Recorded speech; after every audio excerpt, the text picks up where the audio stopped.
Good morning. Today is Tuesday, May 20th, and this is Wake Up with KERA News. I'm Andrew Garcia.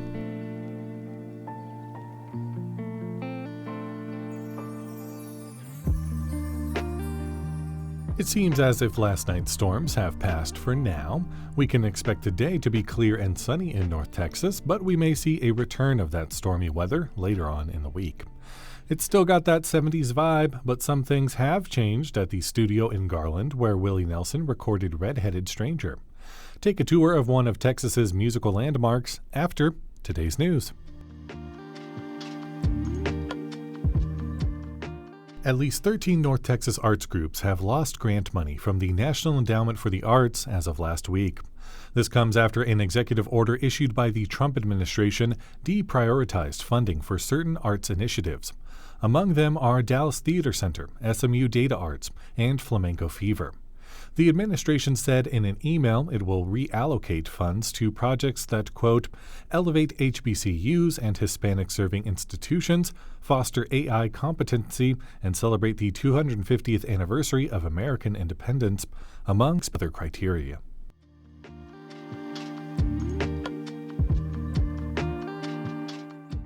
The Texas House voted to advance a proposed constitutional amendment that would change the bail system. It would require judges to deny bail to people in the U.S. illegally if they're accused of a serious felony like murder or kidnapping.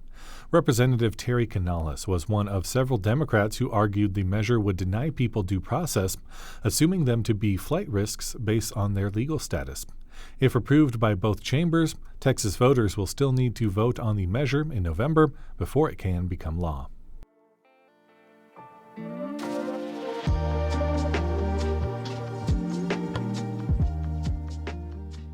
"50 years ago in Garland, Willie Nelson recorded his breakthrough album, Red-Headed Stranger. Over the weekend, the studio where he made the recording opened to the public, part of a citywide party to mark the anniversary. KERA arts reporter Marquita Fornoff took a tour. So hello everybody and welcome to Audio Dallas, formerly Autumn Sound. Y'all are in a historic building where some of the legends of our lifetime have recorded. Paul Osborne and his wife Kim bought this studio and named it Audio Dallas in the mid-90s. An 18-wheeler or a big truck can go down the road and we won't even hear it here. That's because this foundation floats. If you look at the walls, our walls are about 24 inches thick. The Osbornes wanted to keep the studio's 70s vibe from when it was known as Autumn Sound Studios. They did pull out the shag carpet, but they didn't change much else. Well, the hardest part was getting the smoke smell out of the walls because they smoked in the building. For country music fans, it's hallowed ground. Willie Nelson recorded 3 albums here, including Red-Headed Stranger. But you wouldn't guess it's the site of Texas music history. Looked like a warehouse. It looked like they might be, repairing tires on the inside of this building. And then you get in there and it's dim lights. It's this control board that looks like it's on a spaceship with faders and knobs. Rhett Miller recorded his first album here at the age of 17. Later, his band, the Old 97s, would open for Nelson. The making of the music, it was in real time. And if you missed a cue, even in the mixing, if you missed a cue on a fader, that's how it was going to sound forever. And it's a really magical thing. It's so human. This is the tale of the red-headed stranger. And if he should pass your way, stay out of the path of the raging black stag and don't lay a hand. And I think that the Red-Headed Stranger benefits all these years later even from its humanity. It just sounds like it's just a real thing happening in a dimly lit room somewhere out of the public eye, and somebody's really exposing their deepest human self. The album was unique for its stripped down production style. In twilight glow I see blue eyes cry in the rain. So Red-Headed Stranger was changed the game for all of us musicians. It opened the door for people who were unique and different. In Texas, we like that. John Maston is a bass player who's been part of the Texas music scene for 50 years. He met Nelson while playing with Ray Wiley Hubbard. Maston applauds Nelson for bucking the Nashville sound.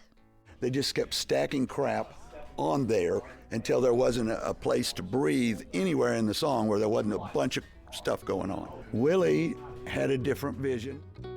That vision earned Nelson his first Grammy Award. The album topped the Billboard charts and went multi-platinum.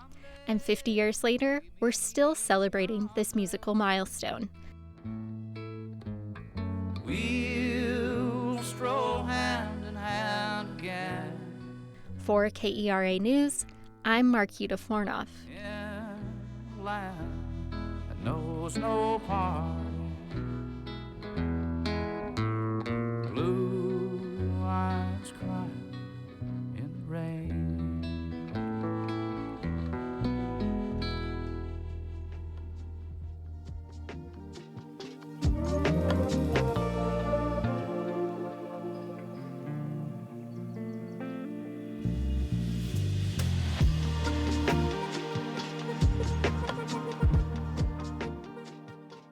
It's a busy week coming up in North Texas baseball. The Rangers are away starting a series against the New York Yankees, and the Frisco Rough Riders take on the Midland Rockhounds at Riders Field. Enjoy different themes throughout the week, including Education Day today. And the Dallas Wings are off to a rocky start as the WNBA season is getting going. They are 0-2 in their first 2 games, but rookie Paige Beckers is showing signs she's starting to settle into the league, notching a team-high 19 points in last night's loss to the Seattle Storm. Learn how Asian communities have shaped Dallas and its robust food scene at the Digging In exhibition. Through oral histories, explore how Asian immigration to Dallas made it one of the country's major foodie cities. Find more info and some other fun things to do on our Go See DFW calendar at kera.org/calendar.